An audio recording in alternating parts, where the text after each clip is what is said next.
కాబోయే భర్తను కొండపై నుంచి తోసేసి చంపేసిన సియా గోయల్ వ్యవహారంపై ముందుగా మాట్లాడుకుందాం. ఈ కేసులో సంచలన విషయాలు బయటకు వస్తూ ఉన్నాయి సార్. కొండపై నుంచి తోసేసింది సియానే. కేతన్ అగర్వాల్ ను త్వరగా హత్య చేయాలంటూ చేతన్ చౌదరి ఒత్తిడి తెచ్చారు. చేతన్ చౌదరి అంటే సియా గోయల్ బాయ్ ఫ్రెండ్. ప్రియుడి మైకల్ లో పడి కాబోయే భర్తను అంతం చేసింది సియా గోయల్. అండ్ కేతన్ అగర్వాల్ కి బట్టతల ఉందట సార్. అది నచ్చకనే హత్య చేసినట్లు కూడా విచారణలో సియా గోయల్ ఒప్పుకుంది. సార్ ఈ కేసులో సైకలాజికల్ అంశాలేంటి సార్? బట్టతలో ఉంటే పెళ్లి చేసుకోరు, కానీ ఒప్పుకొని ఎంగేజ్మెంట్ అయ్యి హత్యలు చేయరు కదా. అది చాలా ఫ్రివిలస్ రీజన్. చెప్పినా నవ్వుతారు. అదేనా బట్టతలో ఉందంటే ఇష్టం ఉండకపోవచ్చు, కానీ చంపారు కదా, వదిలేసుకుంటారు తప్ప. అందువల్ల మనం అంత చాలా ఫ్లిమ్జీ రీజన్స్ తో ఇట్లాంటి ఇన్సిడెంట్స్ అనలైజ్ చేయకూడదు. ఎందుకంటే ఇది ఒకటే కేసు కాదు. మనం అంతకు ముందు మీకు నార్త్ ఈస్ట్ కు తీసుకెళ్లి రాజవంశీ అనుకుంటారు. సో అదొక ఇన్సిడెంట్ జరిగింది, మధ్యప్రదేశ్ కి చెందిన కేసు. ఇండోర్ నుంచి వెళ్ళారు. సో అక్కడైతే హస్బెండ్ పెళ్ళైన కొద్ది రోజులకే చంపేశారు. సో ఇలాంటి ఇన్సిడెంట్స్ ఎందుకు జరుగుతున్నాయి అంటే, ఒకటి గిల్టీ మైండ్, అంటే రకరకాల ఎక్స్పోజర్ వల్ల కావచ్చు, వాళ్ళ జీవితంలో అనుభవించిన ఎక్స్పీరియన్సెస్ కావచ్చు, వాళ్ళ పర్సనాలిటీ ఎవాల్వ్ అయిన తీరు కావచ్చు.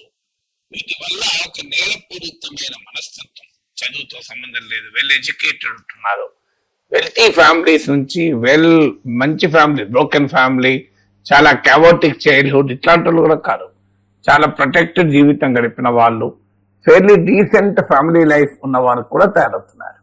అంటే దీనికి ఒక ప్రధానమైన కారణం ఏంటి అంటే, ది మెన్స్ రా అంటారు, అంటే క్రిమినాలజీ భాషలో, అంటే గిల్టీ మైండ్. మీకు ఏదైనా క్రిమినల్ కేసును విచారించేటప్పుడు కూడా ఒక క్రైమ్ జరగడంలో అది కాకతాళీయంగా జరిగిందా, యాక్సిడెంటల్ గా జరిగిందా, డెలిబరేట్ ప్రీమెడిటేటెడ్ మర్డరా, ఆ నిందితునికి గిల్టీ మైండ్ మెన్స్ రా ఉందా అనేది కూడా చూస్తారు. సో ఈ మొదటి ఇష్యూ ఏంటంటే గిల్టీ మైండ్, మెన్స్ రా. సో ఈ గిల్టీ మైండ్ డెవలప్ అయిన తర్వాత, ఆ గిల్టీ మైండ్ డెవలప్ కావడానికి రీజన్స్ అనేకం ఉండొచ్చు, కానీ గిల్టీ మైండ్ అయిన తర్వాత ఎదుటి వ్యక్తిని చంపేంత క్రూరమైన పని కూడా సిద్ధపడతారు. అందులో ఏ స్థాయికైనా వెళ్ళి మరి ఇప్పుడు ఇక్కడ కూడా మీరు చూస్తే సియా గోయల్ కేసులో మల్టిపుల్ అటెంప్ట్స్. మొదటి అటెంప్ట్ లో కింద పడ్డాడు, ఆ బుషెస్ ఉంటే పట్టుకొని ఒక ప్రాణాలు కాపాడుకోగలిగాడు. తర్వాత అటెంప్ట్ లో చనిపోయాడు. అంటే మీకు మల్టిపుల్, ఒక అటెంప్ట్ తర్వాత కూడా ఎక్కడో ఒక చోట భయమో బాధో ఏమీ ఉండదు. అంత దుర్మార్గమైన నేరపూరిత మనస్తత్వాలు డెవలప్ అవుతాయి. కొన్నిసార్లు ఆ మనస్తత్వాలు వారి స్వాభావికం కావచ్చు, కొన్నిసార్లు పరిస్థితుల ప్రభావం కావచ్చు, భయంకరమైన ఆకర్షణ కావచ్చు, ఉన్మాదం కావచ్చు, రకరకాల రీజన్స్ రీత్యా ఈ గిల్టీ మైండ్ అనేది ఏర్పడుతుంది. ఇది మొదటి కారణం ఇలాంటి కేసులో. రెండో కారణం ఏంటంటే ఒక నార్సిస్ట్ టెండెన్సీ అంటారు. సో నార్సిజం అనేది ఒక సైకాలజికల్ కండిషన్. అంటే ఒక మనిషి తన మీద తనకు ఎక్సెసివ్, అన్హెల్తీ, అనారోగ్యకరమైనటువంటి ఒక అత్యంత తీవ్రమైన కోరిక, నమ్మకం, అభిమానం ఉండడం రెండో కారణం. అంటే ఎక్స్ట్రీమ్, తన అవసరము తాను ప్రపంచాన్నైనా సర్వనాశనం చేస్తారు తన కోసం.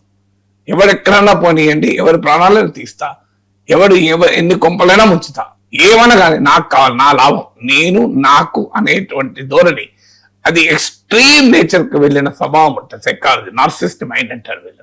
ఈ నార్సిస్ట్ అవుట్లుక్ ఉన్న వాళ్ళు ఏం చేస్తారంటే, అరే ఎదుటి వారిది కూడా ప్రాణం కదా, వాళ్ళకి రిలేషన్షిప్ ఉండదు, ఎమోషన్ ఉండదు, వాళ్ళ కోరికే వాళ్ళకు హైయెస్ట్, ఇంకా వేరేది ఏమి ఉండదు. సో ఇక్కడ కూడా మీరు చూడండి, సో ఒక ఫియాన్సీ, కాబోయే భర్త అని ఆయనకేం సంబంధం లేదు, ఆమెకు ఏ రకమైన గొడవలు లేవు, ఘర్షణలు లేవు. పోనీయండి, ఒక పెళ్ళయింది, డొమెస్టిక్ వైలెన్స్, గృహహింస ఎదుర్కొంటుంది, రోజు చన్నని చావ కొడుతున్నాడు, అలాంటి వ్యక్తిని తాను వదిలించుకోదలుచుకుంది అంటే there is a logic in it. తాను హింసకు అనుభవించారు కనుక, సో కనీసం ఆ హింస నుంచి చట్టబద్ధంగా బయటపడే అవకాశం కనిపించలేదు కనుక ఎలిమినేట్ చేశారనుకుంటే వేరు. ఇక్కడ ఇప్పుడు ఆ కేతన్ అగర్వాల్ కు సియా గోయల్ కు మధ్య ఒక ఏడాది క్రితం ఏమీ తెలియదు. ఫిబ్రవరిలో మ్యారేజ్ సెటిల్ అయింది, ఎంగేజ్మెంట్ అయింది, మ్యారేజ్ నవంబర్లో మ్యారేజ్ ఉంది. ఆయనకి ఏమీ సంబంధం లేదు, ఈమె జీవితంలో అతను చేసిన అన్యాయం ఏమీ లేదు. కానీ అతన్ని తన ఆనందం కొరకు, తన కోరికల కొరకు, తన ఆకర్షణ కొరకు, తన పిచ్చి కొరకు ఇతను చంపేయడం అనేది. సో అదొక రెండవ టెండెన్సీ, నార్సిస్ట్ అవుట్లుక్ ఉండడం వల్ల మీకు ఆ హనీమూన్ లో వెళ్ళి భర్తను నార్త్ ఈస్ట్ లో ఆ లోయలో పడే చంపినటువంటి కేసు కూడా ఇదే కేసు. ఇక మూడవది ఏంటి అంటే ఇందులో సోషల్ ప్రెషర్స్. అంటే ఈ మొత్తం ఎలా ఎవాల్వ్ అయింది, మీరు ఇప్పుడు సియా గోయల్ కూడా తీసుకోండి, ఈవెన్ ఆ అమ్మాయిది కూడా తీసుకోండి, ఎలా ఎంటర్ అయింది, స్టార్ట్ అయింది.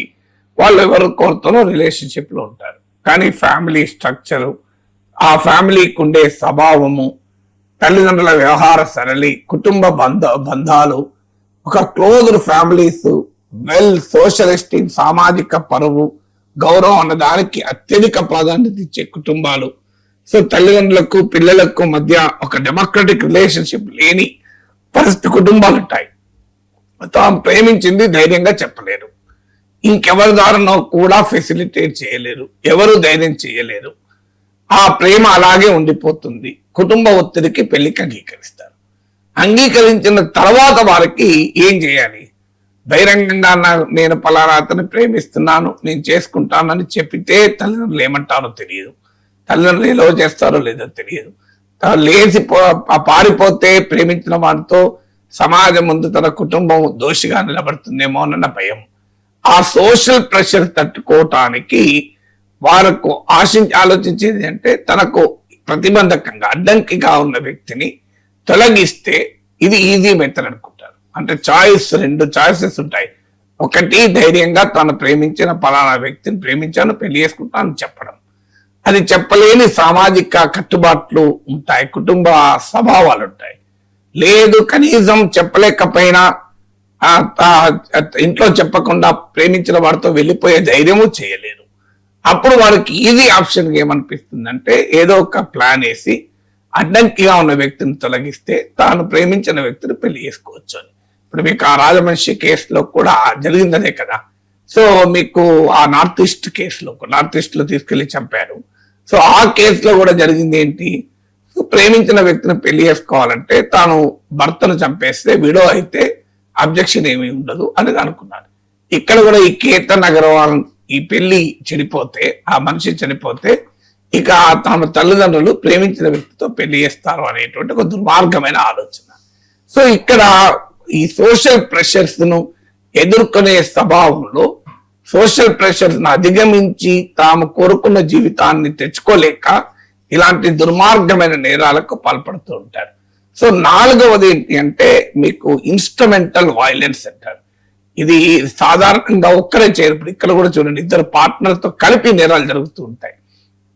అంటే అమ్మాయి ప్రియుడు కలిసి చేస్తుంటారు, లేదు ఈవెన్ మగవాళ్ళైనా కూడా ఒకరిద్దరు కలిసి చేస్తుంటారు, గ్యాంగ్ నేరాలు చేస్తుంటారు. ఎందుకంటే ఇన్స్ట్రుమెంటల్ వైలెన్స్ ఒక్కరే చేసినప్పుడు ఏమవుతుందంటే ఎక్కడో ఒక చోట ఇక వద్దులే అనే వెనక్కు తగ్గే పరిస్థితి ఉంటుంది. అప్పుడు పక్కవాడు ప్రోత్సహిస్తాడు.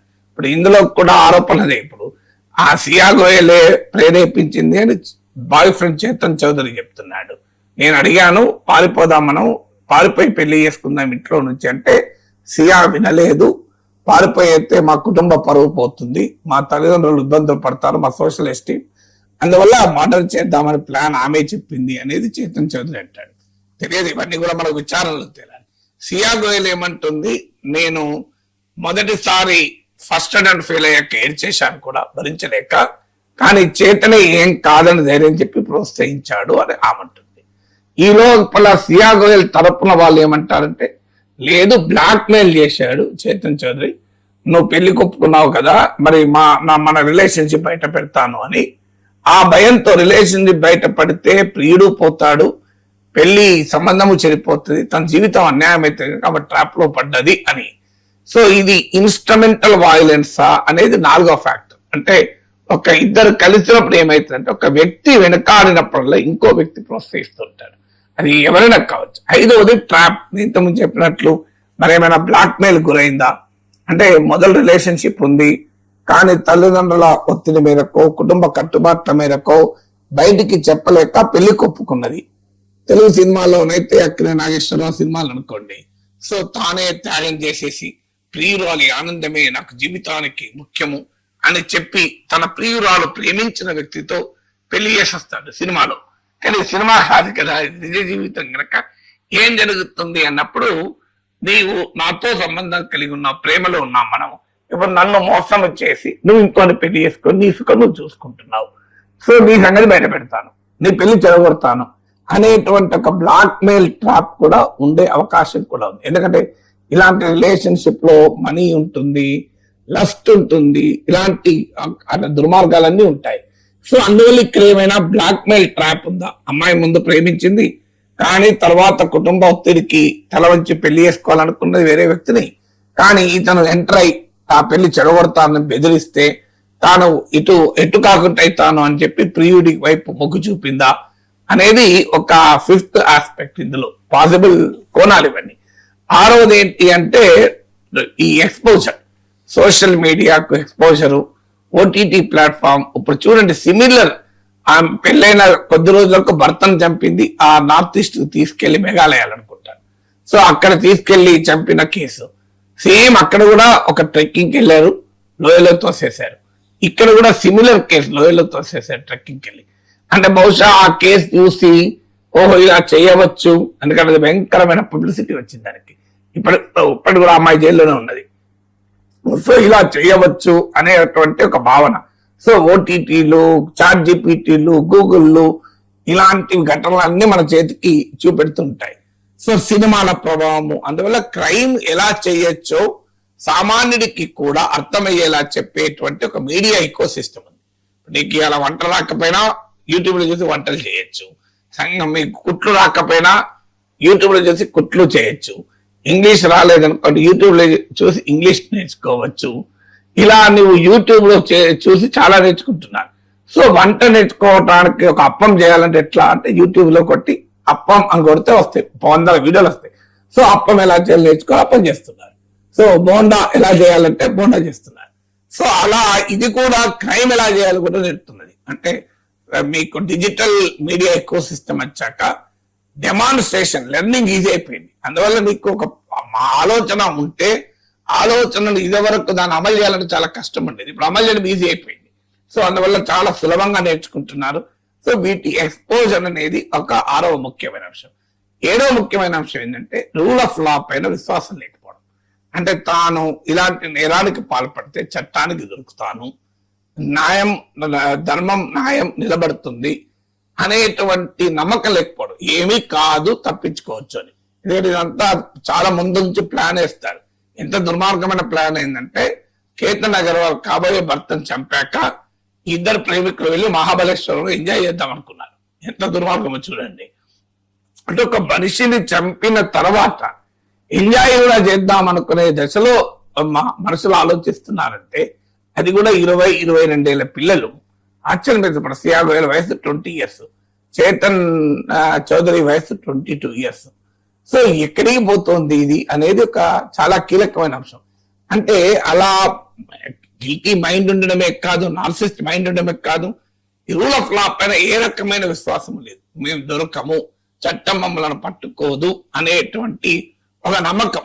అంటే ఏ రకంగానే తప్పించుకోవచ్చు. ఎగ్జిట్ ప్లాన్ ఉంటుంది వాళ్ళకి, ఆ ఎగ్జిట్ ప్లాన్ మేము అమలు చేస్తాం అనేటువంటి ఒక నమ్మకంతో ఇలాంటి క్రైమ్స్ వ్యవహరిస్తుంటారు. లేదు, అల్టిమేట్ గా మాకేమీ కాదు అనే ధైర్యమే ఈ రకమైన నేరాలకు గుర్తిస్తుంది. లేదు, ఖచ్చితంగా వీళ్ళకి శిక్ష పడుతుంది అనుకున్నప్పుడు ఒకటి శిక్ష చూసిన తర్వాత ఇంకో విషయం ఉంటుంది. సో ఇలాంటి ఫ్యాక్టర్స్ చాలా ఉంటాయి. అందుకే కుటుంబాలలో మనం చాలా జాగ్రత్తగా ఉండాలి. వాళ్ళ సోషల్ మీడియా బిహేవియర్ ఎలా ఉంది, వాళ్ళ ఫ్రెండ్స్ అలా మైండ్ సెట్ ఎలా ఉంది, పీపుల్ సైకాలజీ ఎలా ఉంది. అందరూ చేస్తారని కాదు ఇది, కానీ ఎక్కడో ఒక చోట ఇలాంటి క్రైమ్ జరిగినప్పుడు అబ్జర్వేషన్ కూడా, సమాజము మనుషుల్లో వస్తున్న మార్పుల్ని అబ్జర్వ్ చేయడం అనేది కూడా చాలా కీలకం. ఇక్కడ కూడా ఎలా పోలీసులు పట్టుకున్నారు, సియా గోయల్ కేతన్ అగర్వాల్ తోసేశాక ఇన్స్టాగ్రామ్ లో పోస్ట్ పెట్టి నా బర్త్డే రోజు నాకు ఇంత ఘోరము అన్యాయం జరిగింది అని పోలీసులు తీసుకెళ్లి విచారిస్తే ఆమె జరిగిన గ్రావిటీ ఆఫ్ ద సిచ్యువేషన్ కు, ఆమె బిహేవియర్ కు చాలా అనుమానం కలిగింది. ఎందుకంటే ఎక్కడా కూడా ఆమె బాధ గాని ఆవేదన గాని ఏది లేదు ఆమె ఫేస్ లో. ఒక ఫియాన్సీ అన్యాయంగా చనిపోతుంది, ఫియాన్సీ అవసరం లేదు, మనకు తెలియని మనిషి చనిపోయినా బాధపడతాం కదా. ఇప్పుడు మనమే ఉంటాం, పొరపాటు ఒక మనిషి జారిపడ్డాడు అనుకోండి, ఉంటే ఆదినంత పని అవుతుంది, ఏర్పచ్చేస్తుంది, మనిషి ఎంత సాడ్నెస్ ఉంటుంది ఒక్కసారి మన కళ్ళ ముందే ఓ ప్రాణం పోయింది అంటే, తెలియని వ్యక్తి ప్రాణం పోతూనే అవుతుంది అంటే, ఎంగేజ్మెంట్ అయిపోయి మీకు ఇంత రిలేషన్షిప్ లోకి వచ్చి ఒక ఫియాన్సీ కాబోయే భర్త అనుకున్న తర్వాత ఏ రకంగా అలాంటి మనిషి ప్రాణం పోతే ఆమెలో ఏ రకమైన సాడ్నెస్ లేదు అంటే అది యాక్సిడెంట్ కాదు అని వాళ్ళకి నమ్మకం వచ్చారు. ఇప్పుడు మా నార్త్ ఈస్ట్ కు తీసుకెళ్లిన కేసులో కూడా ఏం చేశారు, సో మా మదర్ ఇన్ లాకి ఫోన్ చేసి నేను భర్త కొరకు ఉపవాసం ఉన్నా అని చెప్పింది. వీళ్ళు సీసీటీవీ ఫుటేజ్ ను జాగ్రత్తగా పోలీసులు చూస్తే ఆయన ముందు రోజు బ్రహ్మాండంగా భోజనం చేసేది ఉంటాడ. సో మనం ఎందుకు అబద్ధం ఆడింది అని అక్కడ స్టార్ట్ అయింది వీళ్ళు ఇన్వెస్టిగేషన్. వీళ్ళకి అర్థం కాదు ఏంటంటే క్రైమ్ ఇన్వెస్టిగేషన్ లో దే విల్ లీవ్ సంథింగ్, ఏదో ఒక పొరపాటు చేస్తారు, దాన్ని పోలీస్ పట్టుకోగలుగుతుంది ఇన్వెస్టిగేషన్. అందువల్ల క్రైమ్ చేసే వాళ్ళు ఏదో తామే తురుంకాలను తాము ఎవరికి దొరకమనుకొని క్రైమ్ చేస్తారు, కానీ ఇన్వెస్టిగేటింగ్ ఏజెన్సీస్ ఆ క్లూస్ ఏదో ఒకటి పట్టుకొని కరెక్ట్ గా దాన్ని వర్కౌట్ చేసేస్తారు, దాంతో దొరికిపోతారు. ఇప్పుడు ఈ అమ్మాయి కూడా చూడండి, సియా గోయల్ జనవరి నుంచి జూన్ 18 మధ్య కాలంలో, జనవరి 1 జూన్ 18 మధ్య కాలంలో 2004 ఫోన్ కాల్స్ ఉన్నాయి. 2004 సియా గోయల్ చేతన్ చౌదరి. ఫిబ్రవరిలో ఎంగేజ్మెంట్ అయింది. అంటే ఒక వ్యక్తితో ఎంగేజ్ అయినాక కూడా ఇంకో వ్యక్తితో రిలేషన్స్ అంత మేరకు మెయింటైన్ చేసిందంటే 238 అవర్స్ మాట్లాడింది. మామూలు విషయం కాదు కదా, 238 గంటలు మాట్లాడింది.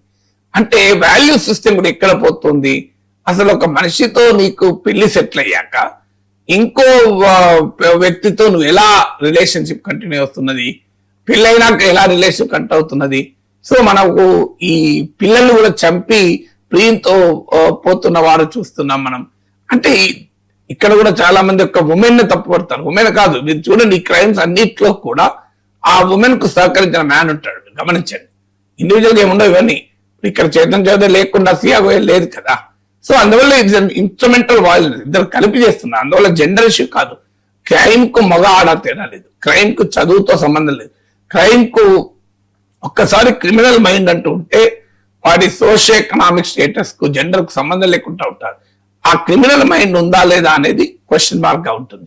అందువల్ల it's a very serious issue. ఇట్లాంటి క్రైమ్స్ సమాజానికి కలత చెందుతుంటాయి కనుక దాని సైకాలజికల్ డైమెన్షన్స్ పైన మరింత ఇన్డెప్త్ గా అవగాహన కలగాలి.